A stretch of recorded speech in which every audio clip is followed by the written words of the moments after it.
3 of the last 4 Heisman Trophy Award winners were transfers. I'm curious, Coach, how has this transfer portal changed the dynamics of the coaching room and the recruiting room? There's a lot here to digest, but right off the bat, I've seen firsthand the positives of the transfer portal for OU. When you talk about Baker Mayfield, Kyler Murray, and Jalen Hurts, all back-to-back, 2 Heisman Trophy winners, first-round picks transferred in. When we were watching tape with Kyler Murray and 2 other quarterbacks deciding who we wanted to transfer to OU, Lincoln Riley looked at them all. He said, they're all good, but Kyler Murray can win the Heisman Trophy here if he comes. He said that while we were watching tape before he transferred to us.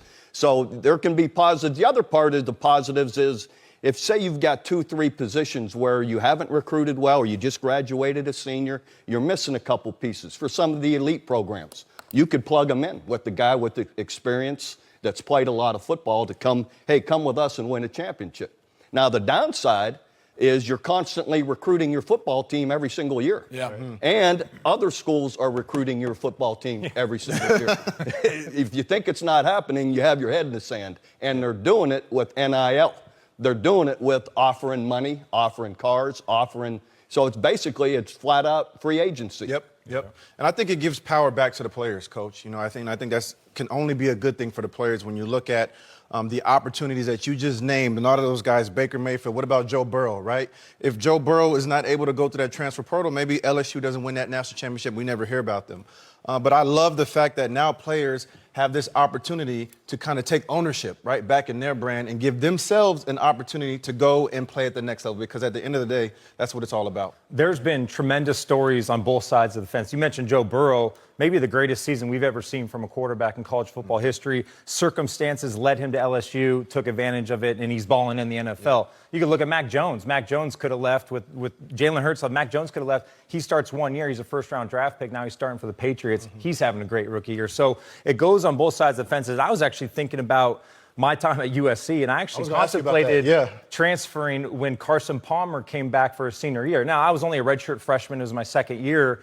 But I remember having that conversation with my family, and I elected to just stick it out and compete and try to win the job. I didn't foresee what was going to happen in the future. Nowadays, guys, if that was me, I probably am bouncing, right? I'm probably going to another place. So it's just really interesting how this has changed the way we perceive college football and these players. But I would just say this.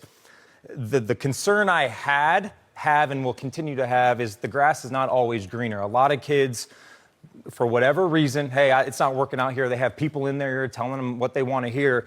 They leave, they go into the transfer portal, and then they're stuck. There's not a scholarship waiting for them on the other side. We've seen that. We don't have the exact numbers, but I know there's a lot of them. So you're almost forfeiting, right, your scholarship, and there isn't an opportunity on the other side of the door. So that's the one thing that concerns me, and it will concern me. But as you said, it gives the power to the player. It gives them an option to maybe go to a second place and kind of revive their career, as we've seen. I think it's a powerful tool for both the coach and the players. I think when you look at, you hear someone like Brett Bielema who talked about the lack of talent on his roster this past week at Illinois.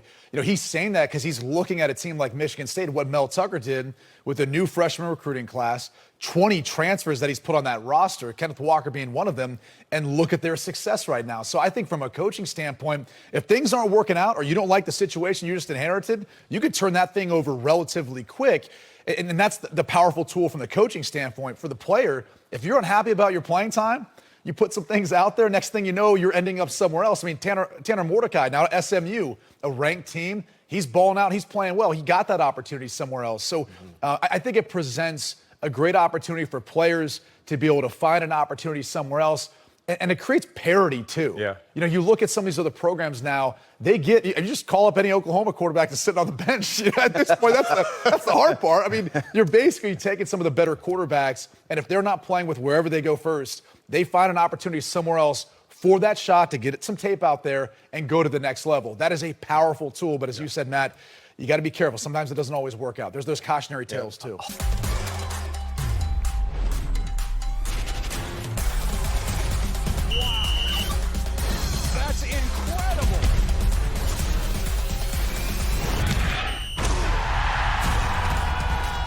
Hey, thanks for watching. If you enjoy that clip, make sure you click subscribe somewhere down here.